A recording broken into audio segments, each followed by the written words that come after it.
Dios les bendiga, mis amados hermanos. Damos gracias al Señor por poder comenzar nuestro estudio bíblico de escuela dominical en esta mañana. Queremos estar compartiendo la palabra en el libro de los Hechos de los Apóstoles, capítulo 15, a partir del verso número 1. Entonces algunos que venían de Judea enseñaban a los hermanos: si no os circuncidáis conforme al rito de Moisés, no podéis ser salvos. Como Pablo y Bernabé tuvieron una discusión y contienda no pequeña con ellos, se dispuso que subiesen Pablo y Bernabé a Jerusalén y algunos otros de ellos, a los apóstoles y a los ancianos, para tratar esta cuestión. Ellos pues, habiendo sido encaminados por la iglesia, pasaron por Fenicia y Samaria, contando la conversión de los gentiles, y causaban gran gozo a todos los hermanos. Y llegados a Jerusalén, fueron recibidos por la iglesia y los apóstoles y los ancianos, y refirieron todas las cosas que Dios había hecho con ellos. Pero algunos de la secta de los fariseos que habían creído se levantaron diciendo: es necesario circuncidarlos y mandarles que guarden la ley de Moisés. Y se reunieron los apóstoles y los ancianos para conocer de este asunto. Tengamos un momento de oración. Padre, gracias. Gracias porque tú, Dios mío, eres quien pones luz sobre tu palabra. Tú, Señor, eres quien pones sobre nuestras vidas, Señor, la verdadera enseñanza. Nos guías, Dios mío, en cada situación, y aún cuando pueda ocurrir algunas contiendas, Señor, tú también nos das la solución. Señor, en tus manos dejamos esta meditación de tu palabra. En el nombre de Jesús. Amén y amén. Hoy vamos a estar compartiendo la palabra bajo el título ¿Cómo resolver la discusión? Quiero decirte, mi amado hermano y hermana, que las discusiones ocupan más en la vida de las personas, en el tiempo de las personas, más de lo que nos pudiéramos nosotros imaginar. Pregunta: ¿debemos discutir los cristianos? Existen discusiones que en su mayoría son por motivos pecaminosos. De hecho, existe un proverbio cubano que dice: cuando dos discuten, un tercero se aprovecha. Y cuando hay dos cristianos discutiendo, de hecho hay alguien que se aprovecha, y es Satanás. ¿Qué produce las discusiones que llamamos discusiones pecaminosas?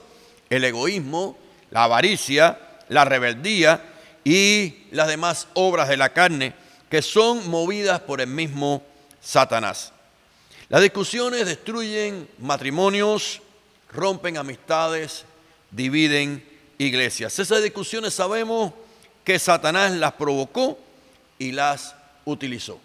Ahora, hay otras discusiones, como las que vamos a estudiar en el día de hoy, que son basadas en hacer la voluntad de Dios y defender su verdad. Dice Primera de Pedro 3:15: sino santificad a Dios el Señor en vuestros corazones, y estad siempre preparados para presentar defensa con mansedumbre y reverencia ante todo el que os demande razón de la esperanza que hay en vosotros. Otra pregunta: ¿debemos juzgar a los hermanos? La palabra juzgar tiene básicamente dos significados. El primero significa analizar y aconsejar al hermano para su edificación. Esa responsabilidad Dios la dio a la iglesia. La segunda es juzgar con crítica destructiva, donde Satanás está incluido. En la primera podemos ver lo que dice 1 Corintios 6, del 2 al 3. ¿O no sabéis que los santos han de juzgar al mundo? Y si el mundo ha de ser juzgado por nosotros, ¿sois indignos de juzgar cosas muy pequeñas? ¿O no sabéis que hemos de juzgar a los ángeles? ¿Cuánto más las cosas de esta vida? Así que es bien importante que podamos saber que Dios nos ha dado la responsabilidad de juzgar entre una situación y otra, entre una posición y otra, especialmente en medio de los cristianos. Pero la segunda posición, que es la crítica destructiva, dice Romanos 14:4: ¿tú quién eres que juzgas al criado ajeno? Para su propio Señor está en pie o cae, pero estará firme, porque poderoso es el Señor para hacerle estar firme. ¿Cómo resolver nuestras diferencias? En primer lugar, deberá ser entre los hermanos fieles, y de ser posible ser analizado por los ancianos o responsables, nunca ante los infieles.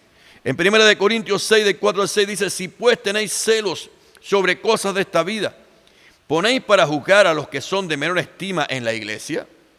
Para avergonzarlo digo, Pues que no hay entre vosotros sabio ni aun uno que pueda juzgar entre sus hermanos, sino que el hermano con el hermano pleitee en juicio, y esto ante los incrédulos.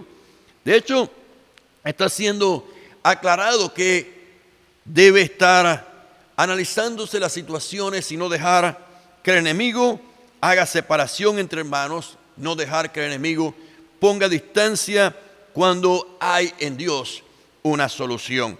De hecho, no deberá estarse haciendo este análisis delante de los incrédulos, porque esto no agrada al Señor. Se deberá buscar también la voluntad de Dios en ese asunto, usando la Biblia y la oración. En Hechos 15:28 dice: porque ha parecido bien al Espíritu Santo y a nosotros no imponernos ninguna carga más que estas cosas necesarias. Por supuesto que es la voluntad de Dios la que debe ser buscada y no el criterio humano, que puede ser tan variable como cantidad de personas existen sobre esta tierra. Sin embargo, el principio de Dios es firme.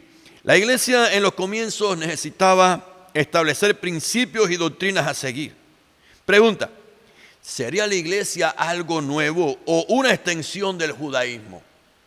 En Hechos 15:5 dice: pero algunos de la secta de los fariseos que habían creído se levantaron diciendo: es necesario circuncidarlos y mandarles que guarden la ley de Moisés. Esto significaría que la iglesia solamente sería una extensión del judaísmo.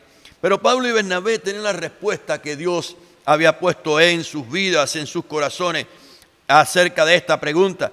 Pero de hecho se necesitó que pudiera haber un acuerdo en medio de la iglesia. Hechos 15:6 dice la palabra de esta manera: y se reunieron los apóstoles y los ancianos para conocer de este asunto. Y después de mucha discusión, Pedro se levantó y les dijo: varones hermanos, vosotros sabéis cómo hace algún tiempo que Dios escogió que los gentiles oyesen por mi boca la palabra del evangelio y creyesen. Y Dios, que conoce los corazones, les dio testimonio, dándoles el Espíritu Santo lo mismo que a nosotros. Y ninguna diferencia hizo entre nosotros y ellos, purificando por la fe sus corazones. Ahora pues, ¿por qué tentáis a Dios poniendo sobre la cerviz de los discípulos un yugo que ni nuestros padres ni nosotros hemos podido llevar? Antes creemos que por la gracia del Señor Jesús seremos salvos de igual modo que ellos. De hecho, estaba siendo visto, estaba siendo analizado. El judaísmo predica la justificación por obras. Romanos 10:5 dice: porque de la justicia que es por la ley, Moisés escribe así: el hombre que haga estas cosas vivirá por ellas. Pero la iglesia de Jesucristo predica la justificación por la fe. Y en Romanos 10, del 8 al 9 dice: más que dice, cerca de ti está la palabra, en tu boca y en tu corazón. Esta es la palabra de fe que predicamos: que si confesares con tu boca que Jesús es el Señor y creyeres en tu corazón que Dios le levantó de los muertos, serás salvos. De hecho, se necesitaba llegar a un acuerdo, se necesitaba llegar a una conclusión. Y esta conclusión es ver la voluntad de Dios en el asunto que se está discutiendo. Llegaron a decidir no imponer los requisitos de la ley a los cristianos no israelitas. Y de hecho, esto estaba significando que la iglesia era algo nuevo que Dios estaba formando y no una extensión del judaísmo. Dice el versículo 12: entonces toda la multitud cayó y oyeron a Bernabé y a Pablo, que contaban cuán grandes señales y maravillas había hecho Dios por medio de ellos entre los gentiles. Y cuando ellos callaron, Jacobo respondió diciendo: varones hermanos, oídme. Simón ha contado cómo Dios visitó por primera vez a los gentiles para tomar de ellos pueblo para su nombre.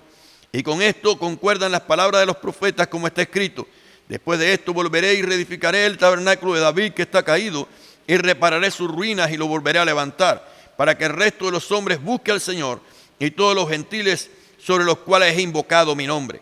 Dice el Señor, que hace conocer todo esto desde tiempos antiguos, por lo cual yo juzgo que no se inquiete a los gentiles que se convierten a Dios, sino que se les escriba que se aparten de la contaminación de los ídolos, de fornicación, de ahogado y de sangre. Se decide entonces enviar un escrito por medio de Pablo y Bernabé para llevarlo a los otros hermanos, y aún de aquel concilio, de aquel momento, también otros hermanos se le unieron para llevar esta carta.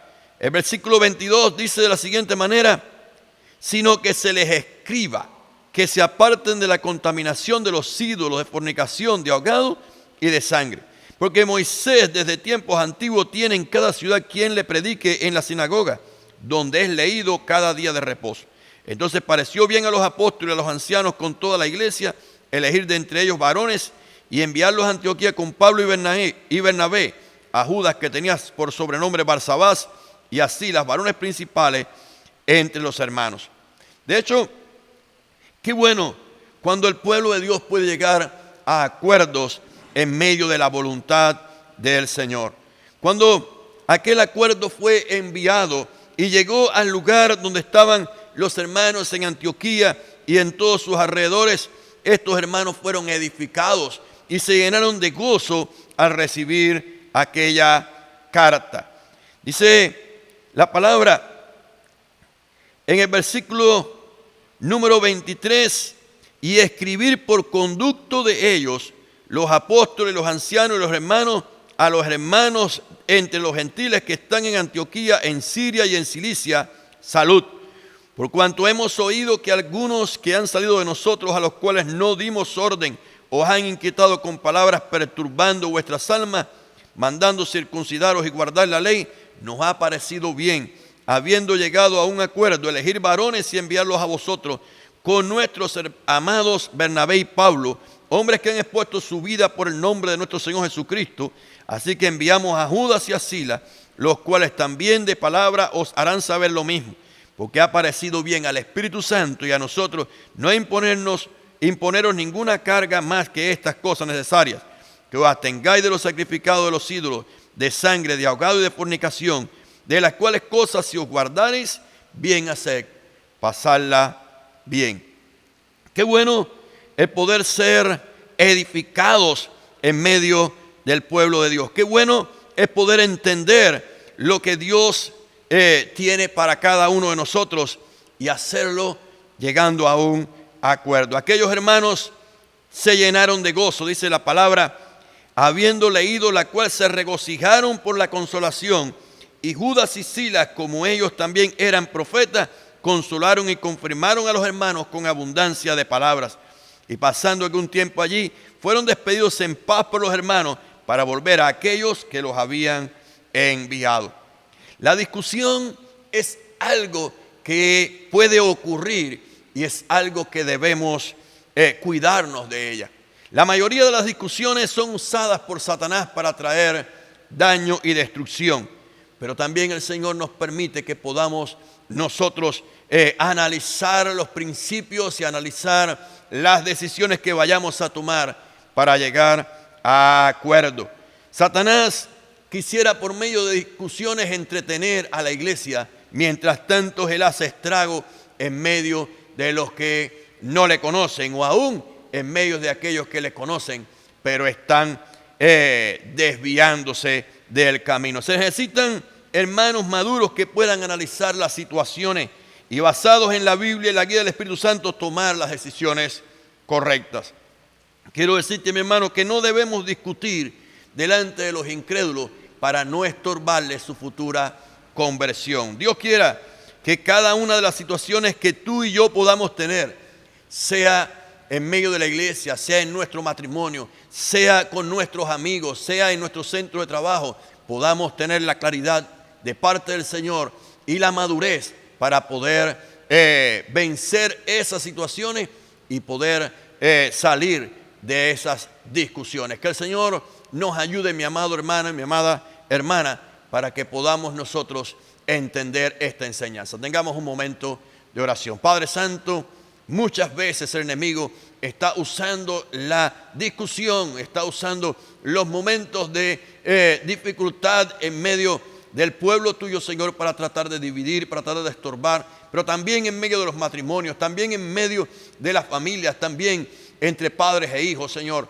Y te estamos rogando, Señor, pon madurez en cada uno de tus hijos, pon madurez también en las personas que han de estar recibiendo consejos, Señor, para que podamos seguir lo que tu palabra nos enseña y ser guiados por tu Espíritu Santo para llegar a un final de bendición en el que podamos resolver la discusión. Señor, en tus manos estamos dejando todo asunto. En el nombre de Jesús.